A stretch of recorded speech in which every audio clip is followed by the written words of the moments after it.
हम उस दौर के परिंदे हैं जहां पंख नहीं हौसले चाहिए। हम उस दौर के परिंदे हैं जहां पंख नहीं हौसले चाहिए। वक्त का क्या है, ये तो आएंगे और जाएंगे। वक्त का क्या है, ये आएंगे और जाते रहेंगी, पर हमें कामयाबी की बुलंदी चाहिए।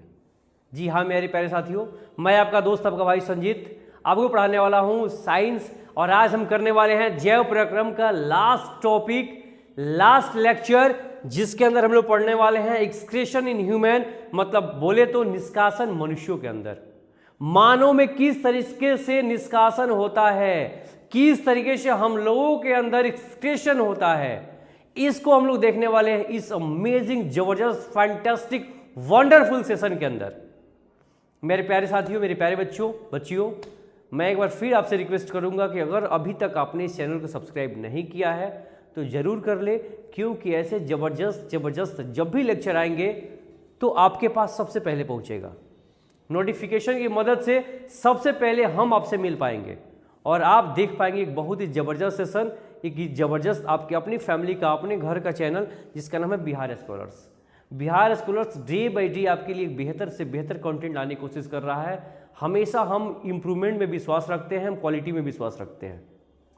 तो मेरे प्यारे साथियों बने रहिएगा और देखते रहेंगे हम लोग एक जबरदस्त प्यारा सा सेशन, जिसमें हम लोग पढ़ने वाले हैं एक्सक्रीशन इन ह्यूमन। सबसे पहले बेटा अगर हम लोग बात करें कि एक्सक्रीशन क्या होता है, निष्कासन क्या है, तो नाम से ही क्लियर है कि निष्कासन मतलब किसी चीज का बाहर निकलना। ऐसे समझो कि हमारा शरीर जो है एक हमेशा वेस्ट बनाते रहता है।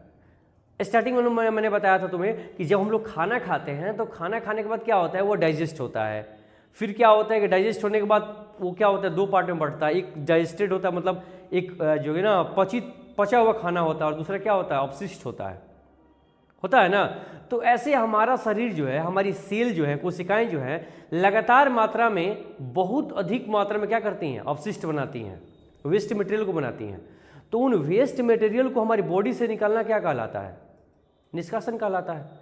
अब उसी वेस्ट मटेरियल में हमारी बॉडी से जो लिक्विड मटेरियल निकलेगा, मतलब कि जो द्रव के रूप में क्या होगा, अपशिष्ट पदार्थ शरीर से बाहर निकलेगा, हम उसी को बोलते हैं निष्कासन। अब ये निष्कासन किस तरीके से होता है वो हमें देखना है कि ये निष्कासन हमारे अंदर किस तरीके से हो रहा है, या इसका प्रोसेस क्या होता है, कैसे हमारा शरीर यूरिन बनाता है, कैसे हमारा शरीर पेशाब बनाता है, मूत्र बनाता है, कैसे वो बाहर होता है, ये मूत्र बनाने की प्रोसेस कैसे होती है, प्रक्रिया क्या होती है। इस कंप्लीट चीजों को हम देखने वाले हैं किसमें, लेक्चर नंबर 14, जो हमारा होने वाला है एक्सक्रीशन इन ह्यूमन, बोले तो निष्कासन, मनुष्यों में निष्कासन। क्लियर? तो बेटा कोई डाउट नहीं है, स्टार्ट किया जाए। आपके सामने जो फिगर दिख रहा है that is the excretory system, हम इसी को स्टार्ट करने जा रहे हैं। चलिए आगे देखिए, यहां बेटा आपके सामने जो दिख रहा है ये जबरदस्त स्ट्रक्चर, इसका नाम है एक्सक्रीटरी सिस्टम। ये क्या है, ये है बेटा आपका एक्सक्रीटरी सिस्टम। एक्सक्रीटरी सिस्टम बोले तो निष्कासन, आया बात समझ में, यानी कि ये एक ऐसा सिस्टम जो निष्कासन में मदद करता है, जो आपके शरीर में यूरिन बनाने में, मूत्र बनाने में मदद करता है, और मूत्र बनाने के बाद उसको शरीर से बाहर निकालने में भी मदद करता है, जिसका नाम क्या है, किडनी। सबसे पहले अगर हम लोग बात करें कि एक्सक्रीटरी सिस्टम के बारे में, 1 मिनट, अगर हम बात करें एक्सक्रीटरी सिस्टम के बारे में, तो ये किससे किससे मिलकर बना है, तो एक्सक्रीटरी सिस्टम मिलकर बना होता है किससे, याद रखिएगा कि 1 पेयर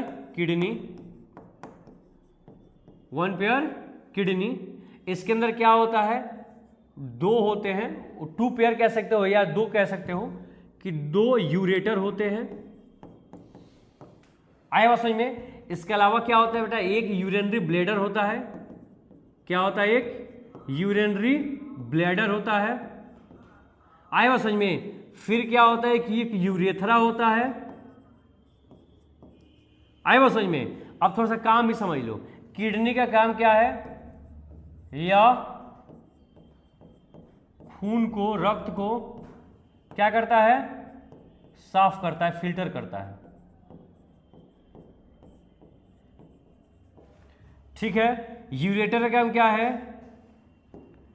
कलर चेंज कर दे, या मूत्र को क्या करता है? मूत्र मार्ग के रास्ते, मूत्र मार्ग के रास्ते मूत्राशय में, कहां पे? ये तो मूत्राशय में भेजता है। आए बात समझ में? थोड़ा ध्यान समझोगे? यूट्यूब पे सर्च किए हैं वीडियो तो 2 नंबर में आपका है, 1 नंबर में टारगेट कोड है। हाँ, 2 नंबर में देखिए फिर टारगेट 4 नंबर। गुड, ध्यान समझो। यूरिनरी ब्लैडर को ही बेटा हम लोग हिंदी में क्या बोलते हैं? मूत्राशय। बोले तो मूत्राशय। ध्यान समझोगे। इसके अलावा कहाँ है? यूरेटर। इसी को क्या कहा जाता है बेटा? इसी को कहा जाता है मूत्र मार्ग। क्या है? मूत्र मार्ग। क्लियर? इस किडनी को हिंदी में क्या बोलते हैं? इसको बोलते हैं गुर्दा। क्या बोलते हैं? गुर्दा। क्लियर? Is it clear? कोई डाउट है यहाँ तक? समझ में आया? तो मैंने क्या बताया? 2 का काम लिख दिया है यूरेटर का। यूरिनरी ब्लैडर का काम क्या है? तो याद रखोगे, यह मूत्र को संग्रहित करता है। यह मूत्र को संग्रहित करता है। संग्रहित का मतलब क्या हो रहा है बाबू? इकट्ठा करना, ठीक है ना?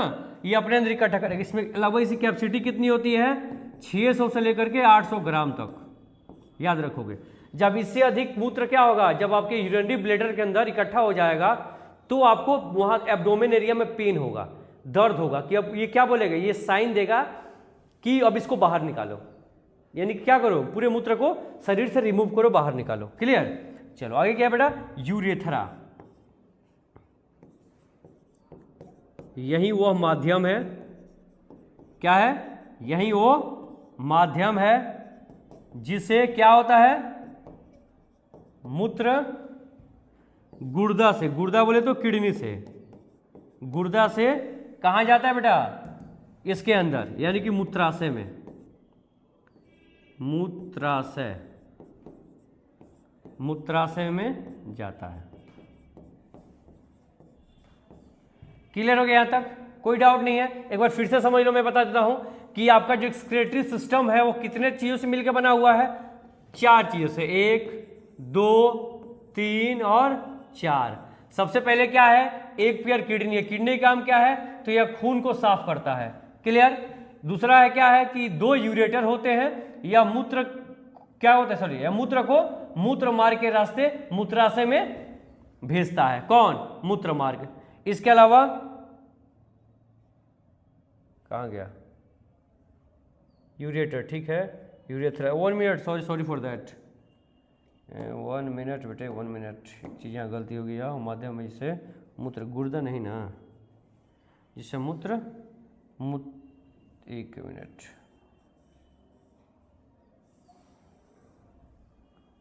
जिससे क्या होगा? जिससे मूत्र, यहाँ लिख लो, मूत्राशय, मूत्राशय से शरीर के बाहर निकलता है। आए बात समझ में? क्या होता है बाबू? मूत्राशय शरीर से बाहर निकलता है। Is it clear? बात समझ में आ गई नहीं आ गई? इनका काम क्लियर हो गया? तो कोई पूछे कि निष्कासन कैसे होता है, शरीर से मूत्र कैसे बाहर है, तो बता सकते हो? ध्यान समझना बेटा। यहीं पे क्या होता है? यहां पे बनता है मूत्र। आई बात समझ में? यहीं पे बनता है यूरिन। और जब यहां पे यूरिन बन जाएगा तो वह इस मीडियम से, वो क्या होगा? इस मीडियम से, देखोगे, ध्यान दोगे, समझोगे अगर इसको तुम अच्छे से, तो यहाँ क्या देखोगे कि वह इस मीडियम से ऐसे ऐसे इस मीडियम से होते हुए कहाँ आता है? यहाँ आता है। वह इस मीडियम से होते हुए क्या आएगा? यहाँ आएगा, यहाँ आएगा। और आकर पूरा क्या होगा बेटा? इसमें इकट्ठा हो जाएगा। क्या होगा यहाँ पे? पूरा ये इकट्ठा हो जाएगा, पूरा इकट्ठा हो गया।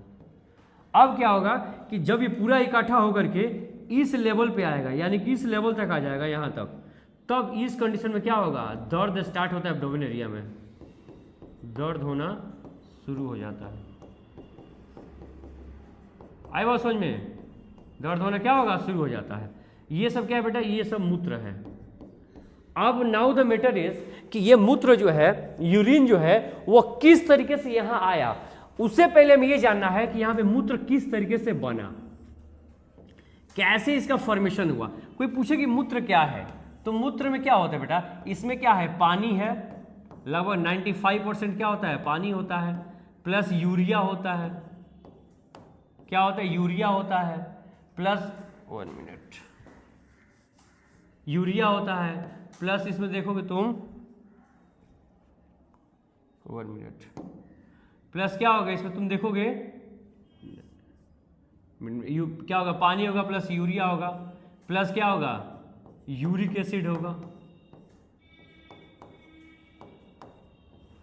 आयो समझ में, ये सब चीजें होती हैं, और यही तीनों चीजें क्या होती हैं, आपस में मिलने के बाद क्या बनाती हैं, मूत्र बनाती हैं। क्लियर, इन तीनों चीजों के आपस में मिलने से क्या बनता है, मूत्र बनता है। तो किस तरीके से इसका फॉर्मेशन होता है इसको हम लोग देख रहे हैं अभी नेक्स्ट पेज पे। यहां तक कोई डाउट नहीं है, तुम आगे बढ़े चलो।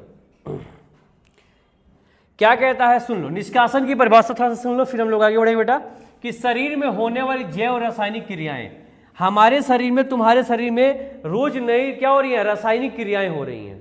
क्या हो रही हैं, रोज रोज रासायनिक क्रियाएं हो रही है। रासायनिक क्रिया बोले तो हमारे शरीर के अंदर, not only me, I am talking about you all, तुम सबके शरीर के अंदर भी क्या हो रहा है, दुनिया में जितने भी लोग हैं सबके शरीर में क्या हो रहा है, उसके शरीर के अंदर एक रासायनिक अभिक्रिया होती है। क्या होती है, रासायनिक अभिक्रिया होती है, जिस रासायनिक अभिक्रिया के होने की वजह से या तो कोई नया चीज बनता है या फिर कोई चीज टूटता है।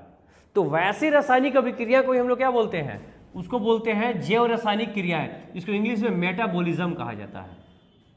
क्या कहा जाता है, मेटाबॉलिज्म। तो मेटाबॉलिज्म हमारे अंदर 24/7 हो रहा है। मेटाबॉलिज्म या तो कोई चीज टूट रही है, नहीं तो कोई नया चीज बन रहा है।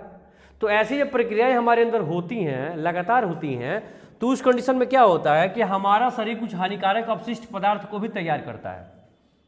आए वो समझ में, और उन्हीं अपशिष्ट पदार्थों को शरीर से बाहर निकालने की प्रक्रिया क्या कहलाती है, निष्कासन कहलाती है। क्या कहलाती है, निष्कासन कहलाती है। क्लियर हो गया, हो गया तो आगे बढ़े, समझते हैं थोड़ा सा इसको। आगे आपके सामने क्या दिख रहा है कि मानव में बनने वाले अपशिष्ट पदार्थ कौन कौन से हैं।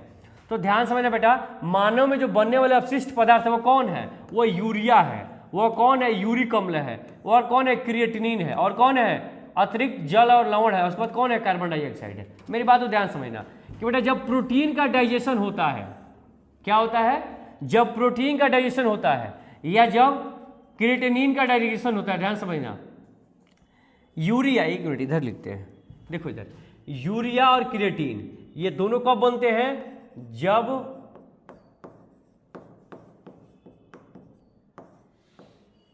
प्रोटीन पचता है। आई बात समझ में। तो जब प्रोटीन पच जाएगा तो प्रोटीन के पचने के बाद, प्रोटीन के डाइजेस्ट होने के बाद दो अपशिष्ट पदार्थ बनेगा। कौन कौन, एक यूरिया बनेगा, कौन बनेगा, एक यूरिया बनेगा, और दूसरा कौन बनेगा, क्रिएटिनिन बनेगा। अब ये क्रिएटिन जो है वो वेस्ट के रूप में आपके बाल वगैरह पे आएगा, नेल्स पे आएगा। आए बात समझ में, आपका बाल वगैरह जो बना है, ये जो सब किससे है, ये क्रिएटिन प्रोटीन से बना हुआ है, तो इसके रूप में ये बाहर आएगा। और यही यूरिया जो है क्या होगा, जब प्रोटीन अब घटित होगा तो यही यूरिया क्या होगा, जाकर के पानी के साथ मिलेगा, पानी प्लस यूरिया। आए बस समझ में। और यही यूरिया जब मिलेगा तो इधर क्या बनाएगा, ये इधर बनाएगा या मूत्र, क्या बनाएगा, मूत्र। बात समझ में आ रही है। इसके अलावा यूरिक एसिड है, इसके अलावा जो आपके शरीर में जो है एक्स्ट्रा अमाउंट में पानी हो गया या जो लवण हो गया, सॉल्ट हो गया, ये सब हमारे शरीर की अपशिष्ट पदार्थ होती है। क्लियर। अब ये देखो, ये हमारे क्या होता है, शरीर में पसीने के रूप में बाहर आ जाता है, पसीने के रूप में क्या होता है, बाहर आता है, पसीने के रूप में या फिर आंसू के रूप में। क्लियर। कार्बन डाइऑक्साइड, ये तो पता है कि सांस जब हम लोग छोड़ते हैं, सांस छोड़ने के समय में क्या होता है, फेफड़ा इसको बाहर कर देता है, फेफड़ा इसे बाहर कर देता है, क्या कर देता है, बाहर कर देता है। यहां तक कोई डाउट नहीं होगी, क्लियर है। आए वो समझ में। क्रिएटिनिन नहीं बता ही दिए, क्या होता है, ये बालों के रूप में बाहर आता है, बालों के रूप में। आए वो समझ में। क्लियर। और यही यूरिक एसिड, जब यही क्या होता है आप लोग और आमतौर पर देखे होंगे कि जब यही यूरिक एसिड का फॉर्मेशन काफ़ी ज़्यादा होना शुरू हो जाता है आपके शरीर के अंदर, क्या होगा, जब इसी यूरिक एसिड का डाइजेशन काफ़ी ज़्यादा शुरू हो जाएगा शरीर के अंदर, तो शरीर में दर्द होना शुरू हो जाता है, जहाँ जहाँ ज्वाइंट है वो दर्द होना शुरू हो जाता है। यूरिक एसिड क्या है, तो बेटा जब क्या होता है कि प्रोटीन का सही तरीके से डाइजेशन नहीं होगा, प्रोटीन अच्छे तरीके से डाइजेस्ट नहीं होगा आपके बॉडी के अंदर, तो क्या करेगा वो यूरिक एसिड में कन्वर्ट होना शुरू हो जाएगा। आज जब वो यूरिक एसिड में कन्वर्ट होगा तो जहाँ जहाँ ज्वाइंट होता है, आई वो समझ में, घुटने पे, जहाँ ऐसा समझो ना, जितना जिस जगह पे क्या होगा ज्वाइंट होगा, वहाँ पे दर्द होना स्टार्ट हो जाएगा। क्लियर। तो ये कुछ क्या है, विशिष्ट मटेरियल है, कुछ ऐसे तत्व हैं जिनको हमारे बॉडी क्या करता है, अपशिष्ट के रूप में तैयार करता है। क्लियर, कोई डाउट नहीं यहाँ तक। आप समझो कि मानव में निष्कासन तंत्र जो है, एक्सक्रीटरी सिस्टम है, मानव का मुख्य निष्कासन अंग कौन है, वृक्क है, किडनी। किडनी को हम लोग क्या बोलते हैं हिंदी में, मतलब पे वृक्क कहते हैं। आए बात समझ में, गुर्दा भी जिसको कहा जाता है किडनी। क्लियर। आप समझो कि किडनी के अंदर क्या क्या चीजें होती हैं। देखो सबसे पहली चीज क्या करता है, किडनी का काम क्या है बेटा, तो रक्त को छानना, फिल्टर करना, फिल्टर करके रक्त को शुद्ध बनाता है। आए बात समझ में, ध्यान समझना, ये क्या करेगा, इसका काम क्या है, किडनी का होता है रक्त को छानना। छानेगा किसको, तो अब तुम्हारे रक्त में तुमको पता है कि जो है ना, तुम्हारे शरीर में जितनी सारी चीज़ों का ट्रांसपोर्टेशन हो रहा है, मतलब तुम्हारे शरीर में जितनी सारी चीज़ें, जिन जिन चीज़ों का परिवहन होता है, सबका परिवहन इस रक्त के द्वारा ही होता है। किसके द्वारा होता है, इस रक्त के द्वारा ही होता है सब चीज़ों का परिवहन। क्लियर। तो समझो अब क्या करेगा, ये रक्त में से किसको छानेगा, तो बेटा ये रक्त में से छानता है प्रोटीन को, किसको, 1 मिनट, ये छानेगा किसको, प्रोटीन को। इसके अलावा ये छानता है कार्बोहाइड्रेट को,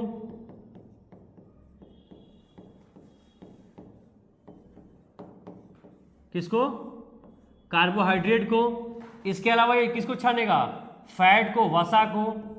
इसके अलावा ये कुछ लवण को।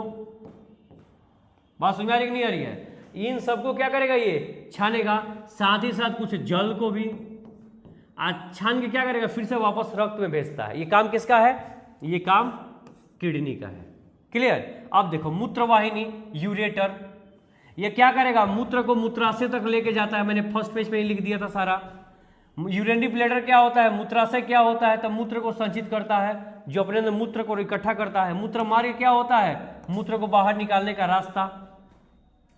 क्लियर। चलो आगे बढ़ो, समझते हैं। नेक्स्ट क्या बेटा, किडनी। किडनी की संरचना कैसी होती है, तो मैंने यही बताया कि प्रत्येक मानव में कितनी किडनी होती है, 2। और प्रत्येक किडनी के अंदर क्या होते हैं, लगभग 10 लाख नेफ्रॉन। इसको याद रखना, एनसीईआरटी में कभी कभी एनसीईआरटी में इसको देता है क्या, कि 12 से 14 लाख, 12 से 14 लाख क्या होता है बेटा, नेफ्रॉन होता है। तो ये भी गलत नहीं है, ऑप्शन की तरफ देखेंगे आप, अगर ऑप्शन में दिया हो 12 से 14 लाख तो आप उसमें भी टिक कर सकते हैं। अगर ये ना दे करके 10 लाख दिया हो तो आप 10 लाख की तरफ जाएंगे। क्लियर। तो क्या होता है, प्रत्येक वृक्क के अंदर लगभग 10 लाख नेफ्रॉन होते हैं। नेफ्रॉन का काम क्या है, तो अभी जो आपने पढ़ा, आपने जो समझा कि किडनी क्या करता है, अभी इससे पहले वाले पेज पे, कि किडनी जो क्या करेगा, वह छानने का काम करता है, रक्त को छानेगा। तो एक्चुअल में किडनी के अंदर रक्त को छानने का काम कौन कर रहा है, ये नेफ्रॉन करते हैं। ये नेफ्रॉन ही रक्त में से जो जो चीज़ें जरूरी हैं उनको छान के अपने पास रख लेगा और फिर शरीर में भेज देगा।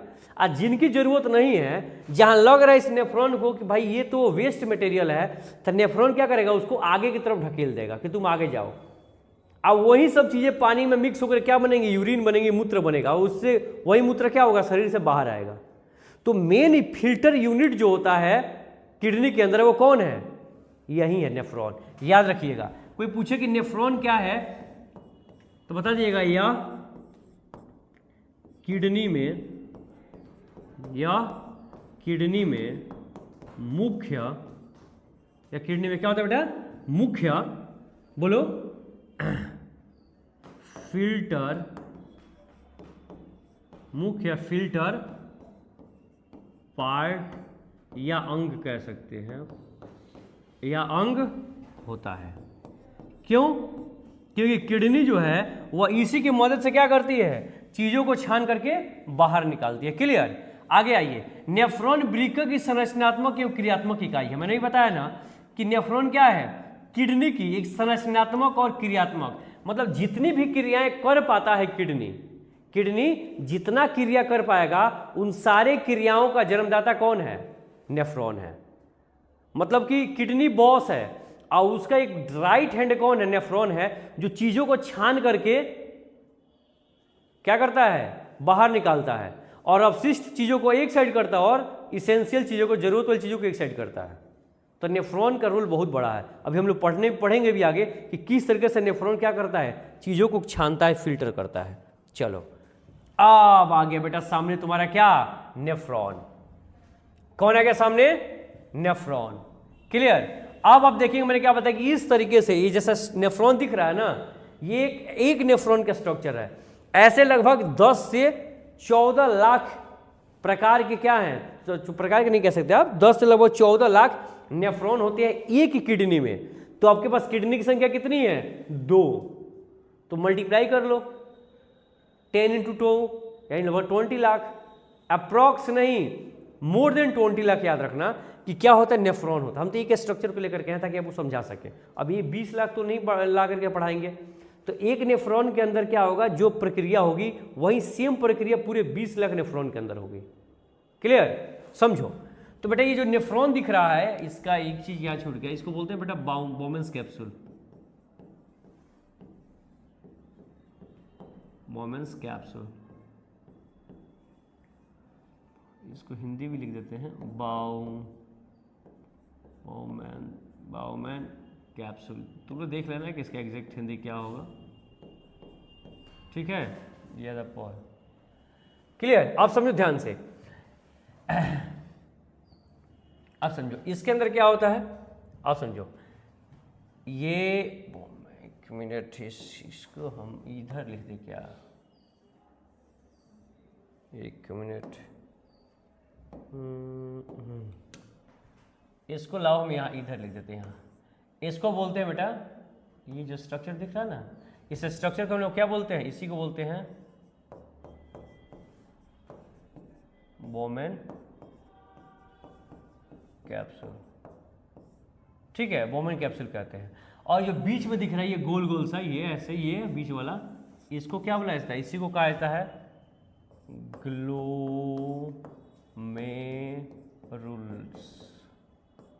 ग्लोमेरुलस।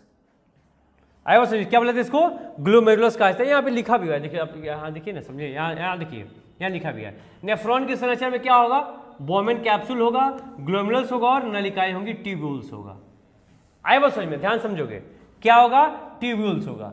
ये ध्यान दो, ये पूरा जो दिख रहा है बड़ा सा ये पार्ट, इसको हम लोग ट्यूब्यूल्स कहते हैं। और यही क्या होता है? हमारा कलेक्टिंग डक्ट होता है, या इसी को हम लोग मेन डक्ट भी कहते हैं। क्या कहते हैं? मेन डक्ट या कलेक्टिंग डक्ट। क्लियर? समझो ध्यान से। अब होता क्या है कि किडनी के द्वारा, किडनी में जो रीनल आर्टरी होती है, रीनल वेन होता है, उनके द्वारा क्या होता है? ब्लड यहाँ आता है इस जगह पे। कहाँ है ब्लड? यहाँ पे। और जब ब्लड यहाँ पे आता है, रक्त यहाँ पे आता है, तो सबसे पहले क्या होता है कि बोमेन कैप्सूल के अंदर जो ग्लैमुलस है, क्या है? जो जो ग्लोमेरुलस है, इसका पहले काम समझो। यह रक्त के अंदर, यह रक्त के अंदर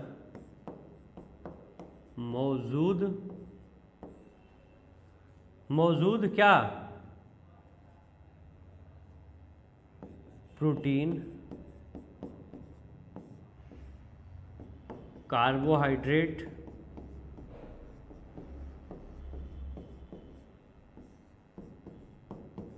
को क्या करता है? छानता है। क्या करेगा? कार्बोहाइड्रेट प्रोटीन क्या करेगा? ये छान लेगा यहीं पर। जैसे ही छान लेगा क्या होगा? अभी फिर से ये निकल जाएगा बाहर। रक्त किस माध्यम से कहाँ चला जाएगा? ये शरीर में। यानी कि इसका जो यहाँ पे शरीर में चला जाएगा, यानी कि यहाँ पे जो क्या हुआ? छन गया, वो छन के कहाँ जाएगा? फिर से वापस शरीर में चला जाएगा। तो अब तो यहाँ पे कार्बोहाइड्रेट प्रोटीन का काम खत्म हो गया। अब यहाँ से तुम देखोगे तो वही ब्लड फिर क्या होता है? ये नीचे की तरफ आता है पानी के साथ। आया बात समझ में? कैसे आता है? जैसे तुम यहाँ आओगे अब यहां तक आते आते क्या होता है, इसको हम बोलते हैं, इस एरिया को हम बोलते हैं लूप, हेनले लूप या लूप ऑफ हेनले, ठीक है ना, हेनले लूप होता है। अब यहां तक आते आते क्या होता है, इस जगह पे क्या क्या क्षमता है, ध्यान समझो। यहां पर आवश्यक जल, यहां पर आवश्यक जल, लवण तथा फैट का क्या होता है, फैट को छान लिया जाता है। आए वो समझ में, यानी हेनले लूप के पास आते थे क्या होगा, ये तुम्हारा पूरा ये छान लिया जाएगा। अब जो पहले ये तो एक और चीज समझ लो कि यहाँ जो रक्त आया था उस रक्त में क्या क्या चीज मौजूद था, उस रक्त में क्या क्या मौजूद था, तो ध्यान से समझ लो, बताते हैं अभी कि यहाँ, एक मिनट कलर बदलते हैं, कंफ्यूजन खत्म हो जाएगी आप लोगों की। यहाँ रक्त में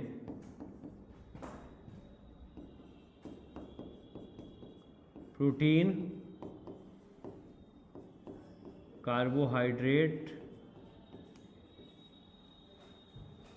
वहाँ लिख लेना कार्बोहाइड्रेट, फैट के साथ साथ जल, अमोनिया, ठीक है, जल, अमोनिया, लवण भी क्या होते हैं, मौजूद होते हैं, क्या होते हैं, मौजूद होते हैं। आए वो समझ में, इसको लिख सकते हो, लवण के और भी लिख, चाहो तो तुम और भी लिख सकते हो, यहाँ पे लो और लिख ही देते हैं, जल, अमोनिया, लवण तथा यूरिक एसिड। कौन, यूरिक एसिड, 1 मिनट, ये यहाँ लोगो आ गया है कैसे, अच्छा कोई बात नहीं। यूरिक एसिड भी क्या होता है बेटा, मौजूद होता है, क्या होगा, मौजूद होता है। क्लियर, आप ध्यान समझो, यानी कि जो यहाँ रक्त आया है, किडनी के अंदर जो रक्त आया है, जो ब्लड आया है, वो ब्लड पूरा का पूरा ब्लड क्या है, इम्प्योर है। मतलब उसमें क्या है, उसमें प्रोटीन भी है, उसमें कार्बोहाइड्रेट भी है, उसमें फैट भी है, इसके साथ साथ उसमें जल भी है, अमोनिया भी है, और लवण भी है, और यूरिक एसिड भी है। आए बस समझ में, क्या है, यूरिक एसिड भी है। अब ध्यान समझना बेटा कि जब प्रोटीन, कार्बोहाइड्रेट, इन सब का क्या होता है, जब सब फिल्टर हो जाते हैं और फिल्टर होकर जब ये शरीर में चले जाते हैं तो बचने वाला कौन है, बचा तुम्हारा क्या, यूरिक एसिड, अमोनिया और लवण। क्लियर, तो बेटा वही जो अमोनिया है, ध्यान समझो, जैसे ही वो यहाँ आगे की तरफ बढ़ेगा, यहाँ से आगे की तरफ जाएगा, वो जैसे यहाँ से ऊपर आगे की तरफ जाएगा, तो इस एरिया में, यानी कि जब यहाँ ये सब पहुँचा तो यहाँ पे सिर्फ 3 चीज़ें होंगी। कौन कौन होगा, थोड़ा सा 1 मिनट और समझोगे, यहाँ समझो, देखो यहाँ पर सिर्फ जल, एक्स्ट्रा अमाउंट जल होगा, वो अमोनिया से बना यूरिया,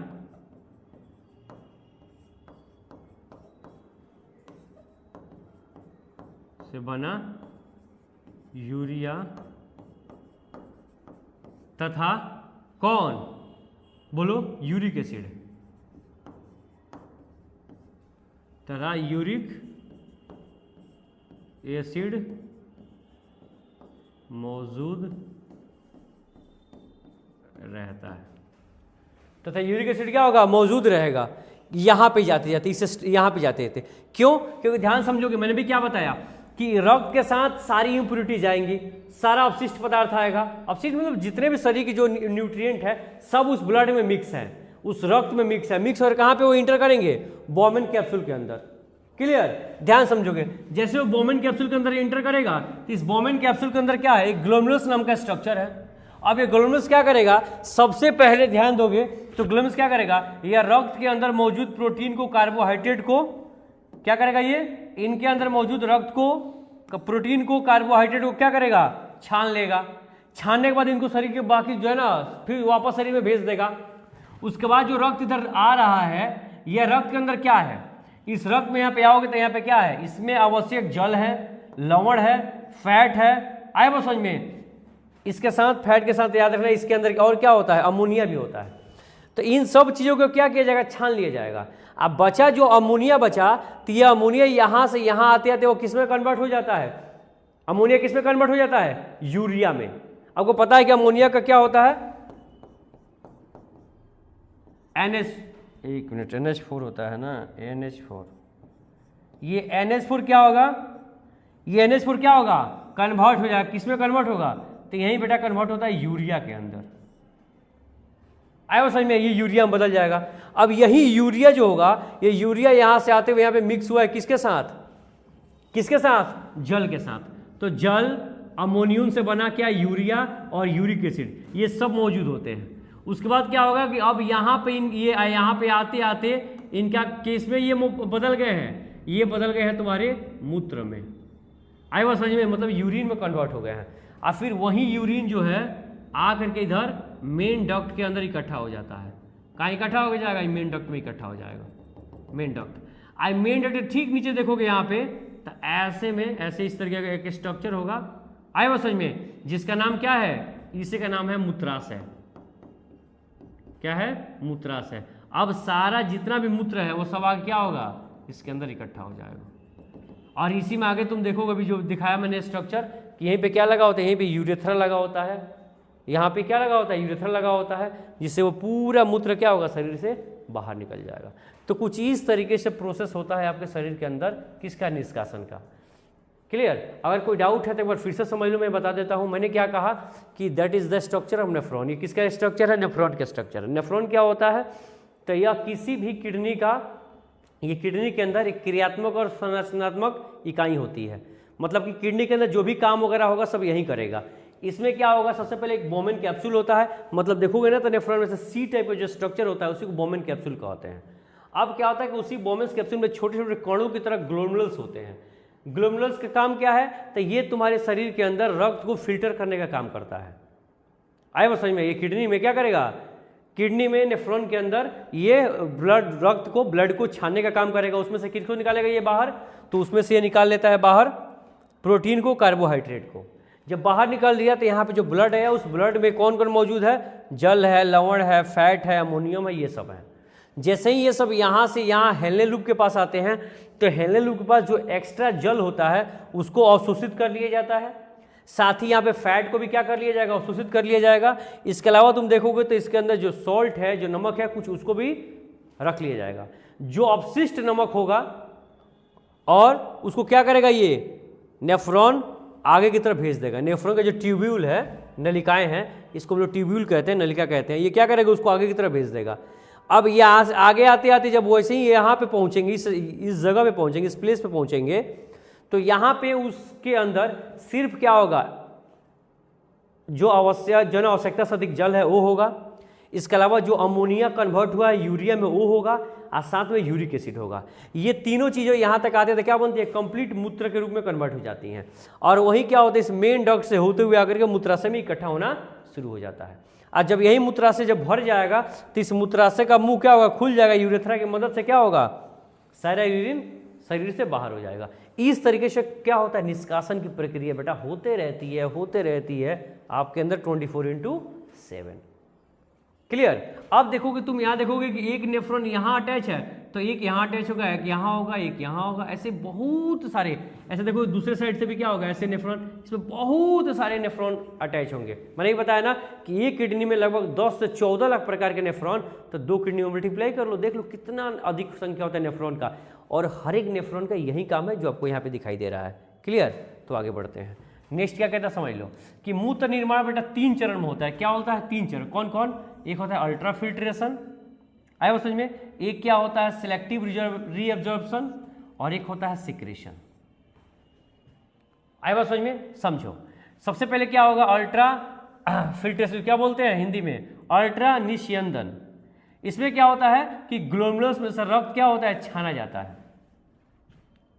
ग्लूकोज में क्या होगा, रक्त को छाना जाएगा, ये कहलाता है अल्ट्राफिल्ट्रेशन। दूसरा हो गया तो चयनात्मक पुनः अवशोषण, इसको इंग्लिश में रीअब्जॉर्प्शन कहते हैं। यहाँ पे फिर से पुनः अवशोषण होगा किसका, देखो जैसे ग्लूकोज हो गया, एमिनो अम्ल हो गया, मतलब एमिनो अम्ल मतलब किससे बना है, प्रोटीन से। एमिनो अम्ल का मतलब क्या होता है बेटा, प्रोटीन और जल। यहाँ पे कुछ अमाउंट में क्या होगा, जल भी किया जाएगा। इनको कहाँ भेज दिया जाएगा, वापस फिर से रक्त में भेज दिया जाएगा छान करके। क्लियर। उसके बाद देखो सेक्रेशन किसका होगा, तो अतिरिक्त अवशिष्ट पदार्थ जैसे नलिकाओं में डाले जाते हैं। मैंने ही बताया ना, जब बताया ना कि यहाँ क्या हुआ, यहाँ जब सब चीज़ें यहाँ पे छन गई तो बाकी जो अतिरिक्त चीज़ें बच गई वो क्या होगा, आगे ट्रांसफर कर दी जाएगी, इस नलिका में डाल दिया जाएगा। चलो ये समझ में आ गया। चलो आगे बढ़ते हैं, नेक्स्ट क्या कहता है। हाँ देखो मूत्र का संगठन, जल लगभग 95% होता है, बाकी यूरिया, लवण और यूरिक अम्ल होते हैं। ये तीन चीज़ें बाकी 5% में होते हैं, लगभग, जबकि 95% में उसके अंदर क्या है, सिर्फ जल है।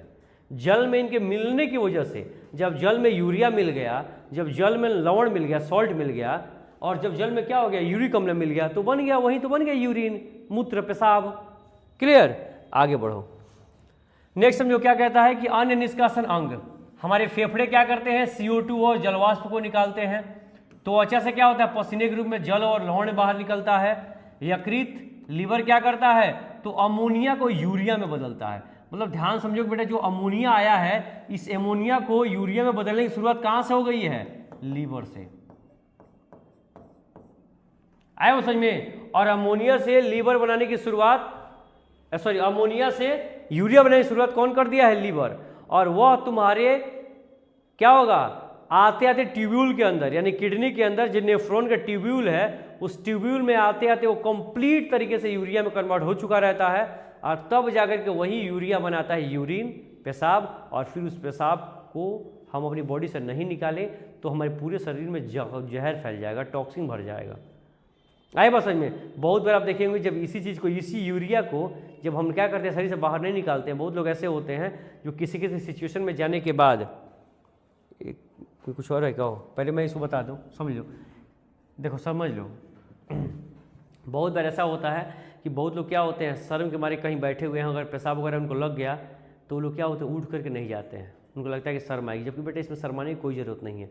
ये हमारे शरीर का क्या एक नेचुरल प्रोसेस है, इसको हमारे शरीर ने, प्रकृति ने हमें ऐसा बना करके ही भेजा है। तो उस कंडीशन में क्या होता है कि जब हम नहीं जाते हैं, बार बार उस चीज़ को स्टोर करना शुरू कर देते हैं, तो यूरिया जो होता है ना, यूरिया का ओस्मो रेगुलेशन होना शुरू हो जाता है।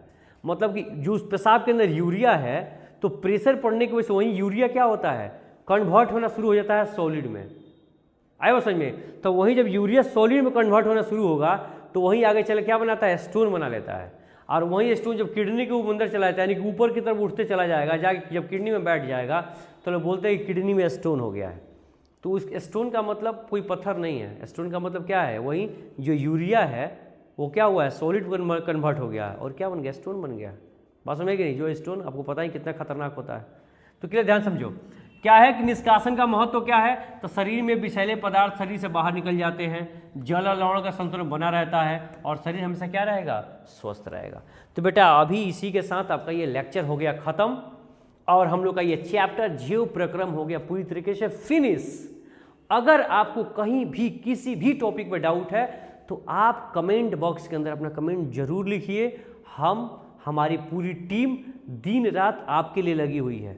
हम अगर आपके ऊपर लिए इतना मेहनत कर रहे हैं तो बेटा हम उम्मीद करते हैं, हम आशा रखते हैं कि आप भी अपने लिए थोड़ा मेहनत करिए, क्योंकि बिना फ्यूचर का, बिना कैरियर का कुछ भी नहीं है, ना आप है ना हम है। सबको एक बेहतर कैरियर बनाना है। कैरियर कब बनेगा, जब आप मेहनत करेंगे, जब आप पढ़ेंगे। तो बेटा समय बहुत कम है, ये क्रैश कोर्स आप जो देख रहे हैं इसको करते हुए चलना है, ये बहुत हेल्प करेगा आपके एग्ज़ाम के अंदर। और बेहतरीन करिए, स्वस्थ रहिए, मस्त रहिए, खुद चमकिए, अपने अगल बगल के लोगों को भी चमकाइए, अपने घर को स्वस्थ सुरक्षित बनाइए, अब अगल बगल को भी सुरक्षित बनाइए, स्वस्थ बनाइए, सफाई रखिए, और देखते रहिए बिहार स्कॉलर्स, जो हमेशा आपके साथ कदम कदम पे खड़ा है। थैंक यू वेरी मच, शुक्रिया।